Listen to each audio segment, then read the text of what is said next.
Tout le monde s'en calisse de l'environnement.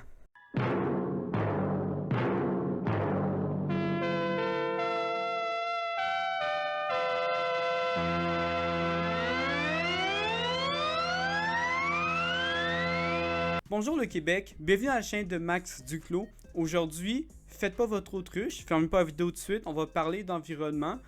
Sujet tabou que quand on en parle, le monde a tendance à se frustrer ou à faire l'autruche. Dans le fond, la manière que je vais traiter le sujet de l'environnement aujourd'hui, c'est que je vais parler de greenwashing. Donc, qu'est-ce que le greenwashing? Petit cours 1, le greenwashing. Greenwashing, en gros, c'est le fait qu'aujourd'hui, il y ait des partis politiques, des compagnies ou tout autre groupe qui ont des intérêts particuliers tentent de verdir leur image. Parce que, ouais, on va se dire, le monde sont quand même attirés par ce qui est vert. Parce que justement, c'est pas tant vert, mais en général, ce qu'ils vont faire, c'est qu'ils vont faire des petits gestes totalement insignifiants pour pouvoir verdir leur image, ce qui peut leur apporter des gains, comme par exemple des politiciens qui vont chercher des votes, des compagnies qui veulent soit donner bonne conscience aux consommateurs, soit aller chercher d'anciens consommateurs qu'ils avaient potentiellement perdus à cause justement que c'était reconnu comme étant une compagnie qui n'est pas verte. Donc en politique par exemple, qu'est-ce qu'on pourrait dire qui est du greenwashing? On pourrait parler du Parti libéral qui est actuellement au pouvoir, au gouvernement fédéral par exemple, qui donne une image de gouvernement vert. Tu sais, j'imagine que si vous ne suivez pas assidûment la politique, Justin Trudeau dégage une image d'un politicien, d'un premier ministre, pour qui l'environnement est un enjeu important. D'abord, créer une économie plus verte avec des emplois plus propres pour les prochaines générations.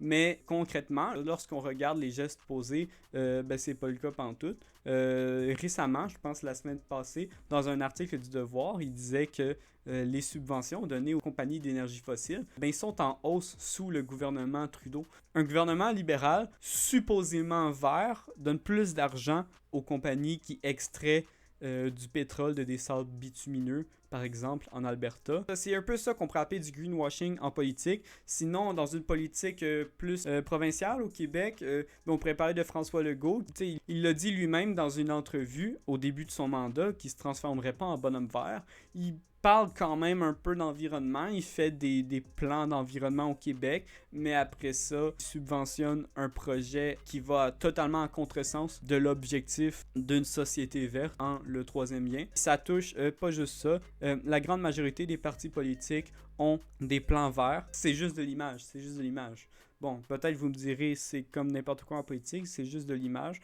On pourrait discuter de ça dans une autre vidéo. Ce serait un bon sujet intéressant à traiter.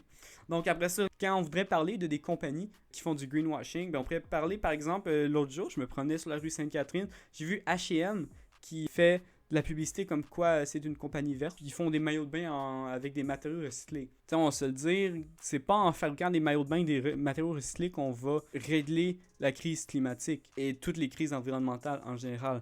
Parce que premièrement, ton maillot de bain, si certes il est fait avec des matériaux recyclés, ce qui est moins pire que des matériaux neufs. En Chine, la grande majorité de l'énergie est produite par le biais du charbon. Charbon étant la pire énergie fossile en termes de pollution.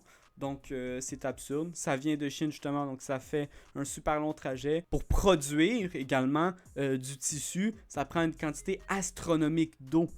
Donc, c'est de l'eau qu'on prend, on utilise pour faire ça. Après ça, l'eau souillée, elle est rejetée dans la nature. Donc, c'est absurde, mais sûrement qu'il y a du monde que quand ils passent devant un H&M puis qu'ils voient que c'est fait avec des matériaux recyclés, ils sont comme « Oh yes, sauve la planète, sort l'Instagram, tout. » Un peu comme le monde qui pense que genre, ils sont écolos parce qu'ils ont des pailles en bambou.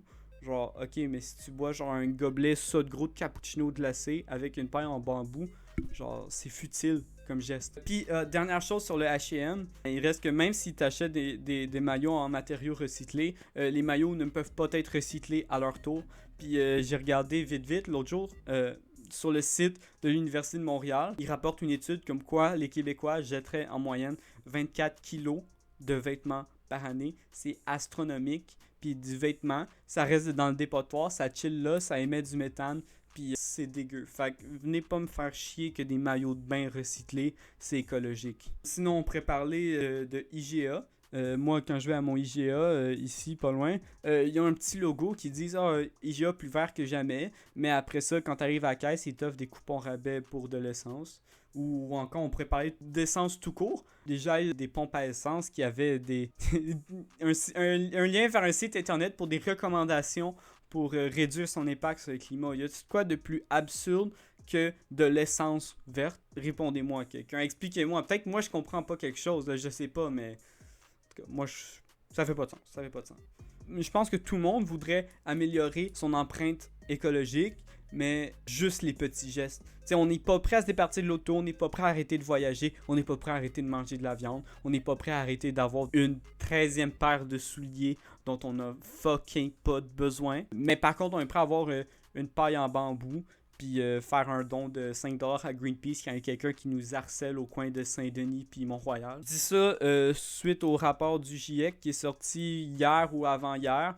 Moi, ça m'a fait angoisser pendant une nuit au complet. On est sur le bord de la catastrophe, je tiens à dire. Présentement, on voit dans les nouvelles des feux de forêt un peu partout sur la planète. Je sais pas si vous avez remarqué cet été, mais il n'y a pas de pluie. C'est fucking inquiétant parce que c'est atroce pour les cultures, ça, ne pas avoir de pluie. Puis après ça, au printemps, au Québec, on va probablement avoir de plus en plus d'inondations. Probablement qu'on va vivre des crises du verglas d'une manière plus régulière. C'est vraiment ça que le rapport du GIEC dit. En passant, GIEC qui signifie, je crois, Groupe indépendant d'études du climat.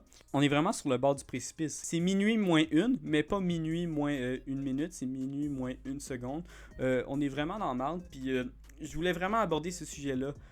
C'est quelque chose qu'on n'aborde pas souvent dans notre société. C'est tabou, ça crée de la chicane. Mais moi, je vais te dire tout de suite devant le micro, j'ai peur pour mon avenir. C'est quelque chose qui m'angoisse. Je fais beaucoup d'efforts, puis je trouve ça décevant de voir le monde autour de moi qui font rien. Depuis que je suis tout jeune, on en parle de l'environnement, mais il me semble qu'on fait rien qui change. Le monde peut... que ce soit la responsabilité des politiciens ou que ce soit la responsabilité des individus, donnez pas le point parce que dans les deux cas, les individus ne font rien, puis on élit des gouvernements que s'ils ne nient pas la crise climatique, ils font pas rien pour autant pour la contrer. Conclure sur une morale, faut vraiment changer nos habitudes de vie. C'est vraiment inquiétant. Puis je comprends pas comment...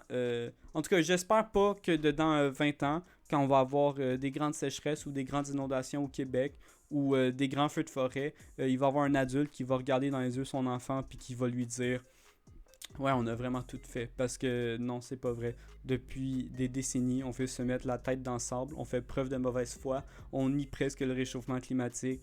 Puis après ça, quand il va être trop tard, tout le monde va regarder en arrière et vont dire « Oh, on a fait des efforts, j'avais des pailles en bambou. » En tout cas, petite montée de lait. Je souhaite une bonne journée à tout le monde. Faites vos efforts, s'il vous plaît. Ciao!